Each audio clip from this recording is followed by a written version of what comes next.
She looks like she had a great time. After hearing Tabitha's story, StubHub said they're committed to making her dreams come true. In Manhattan, Brianne Killeen, Channel 7 Eyewitness News. Here we are outside Boombox Flower Shop in Montclair, New Jersey, getting ready for Mother's Day, which, as we know, is the Super Bowl of flowers. And next month, Clemente Bakery will be celebrating half a century of being in business. In Hackensack, Brianne Hailey Killeen, Channel 7 Eyewitness News. This led to the former boyfriend's arrest. He has since pleaded guilty to first-degree kidnapping and was sentenced to 7 years in New Jersey State Prison. While this was a traumatic event for Lex, she has spent a lot of time healing and helping other victims. We are here outside 30 Rock, the NBC headquarters in New York City, also known as the home to the King of Khakis, Steve Kornacki. Trish Italian has joined our Red Hawk family as a junior transfer. Trish, you were a 1,000-point scorer in high school, and you ranked second your sophomore year at the collegiate level with 18 three-pointers. So, what do you expect for your first year as Red Hawk? I think I can contribute a lot to the team. I think I bring a lot to the table, but with the dynamic group of girls we have, I think we all play well together. Hello, I'm Brianne Hailey Killeen. Here's a look at our top stories this Wednesday afternoon. And a winning Mega Millions ticket was sold in Monmouth County, New Jersey. The billion-dollar prize grew to $1.13 billion. A customer at the ShopRite liquor store in Neptune picked all the correct numbers. New Jersey allows lottery winners to remain anonymous, so we may never know who won it. And more breaking news, after months of public hearings and several pending lawsuits, the MTA board has voted to approve New York's congestion pricing plan. Under the current proposal, cars would pay $15 to enter Manhattan south of 60th Street. We'll have an update on all those stories later today at 5. For now, in the newsroom, I'm Brianne Hailey Killeen. Hello, and welcome back to Montclair News Lab. I'm Brianne Hailey Killeen. Recently, NBC News political analyst Steve Kornacki visited our campus. In a minute, my one-on-one interview with Kornacki. But first, let's take a look at his impressive career. I hope you enjoyed this special edition of Montclair News Lab and our conversation with Steve Kornacki. I'm Brianne Hailey Killeen. Thank you so much for watching. Somebody once wrote, "There is no sincerer love than the love of food." But what if you have to wait for that food, and I mean wait a long time? There's problems on campus with both ordering in advance and dining in. So what do you do when you don't have time to wait in the dining hall and you don't have time to wait for Grubhub? We found one student who beats the clock by preparing his own delicious meals in the village.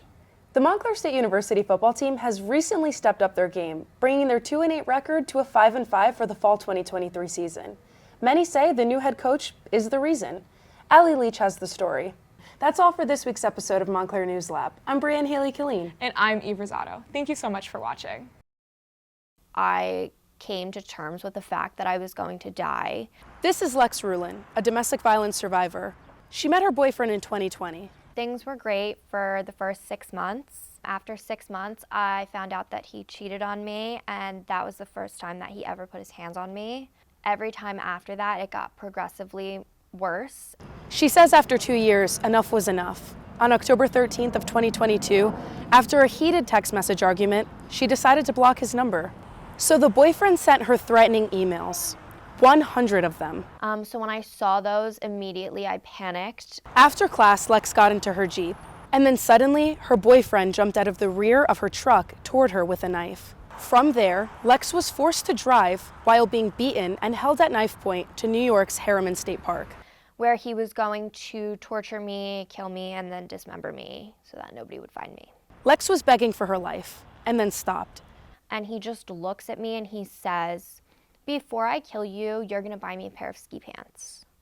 I truly believe that he was having a breakdown of some sort. Lex was instructed to drive to Woodbury Commons, where she waited in the car because she was too badly beaten and her eyes swollen shut. I realized that I needed to go. So I did, because he had left my keys right there on the floor. This led to the former boyfriend's arrest. He has since pleaded guilty to first-degree kidnapping and was sentenced to 7 years in New Jersey State Prison. While this was a traumatic event for Lex, she has spent a lot of time healing and helping other victims. I did join the Office of Violence Prevention so that I could do what I can to make it more normal to talk about these issues. For anyone facing a similar situation, there is a way out. There are so many resources available to people who are going through whatever type of domestic violence it is, whether it's emotional, physical, financial, sexual. There are hotlines, there are text hotlines. Victims are not alone, nor does their abuse define them. I know it feels like it will never end, but there's always a light at the end of the tunnel, and you are stronger than you think. And you are stronger than you thought. And you've come a long way. Thank you. Yeah, I am so much stronger and more resilient than I ever thought I could be. One survivor using her story to end the cycle. The week-long sleepless legend. Steve Kornacki at the big board. Hey, am I on? Oh! We are here outside 30 Rock, the NBC headquarters in New York City, also known as the home to the king of khakis, Steve Kornacki. The Massachusetts native began his career covering New Jersey politics just 1 year after graduating from Boston University. The politics whiz officially bit the Big Apple and carved his way into MSNBC in 2012, becoming the station's election coverage map correspondent.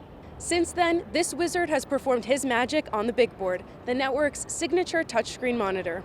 How big? Let's put some numbers to it right here. Steve analyzes all types of data, from politics to elections and even sports, all doing so in his signature khakis. You know we got to bring in the math man with the khakis, the one and only Steve Kornacki. We got to mention St. Peter's. You remember 2 years ago? St. Peter's, the Peacocks, Jersey City, New Jersey. Steve has even turned geekdom into a viral sensation after his analysis of the 2020 presidential election. How many hours have you slept since this thing started? 0.3.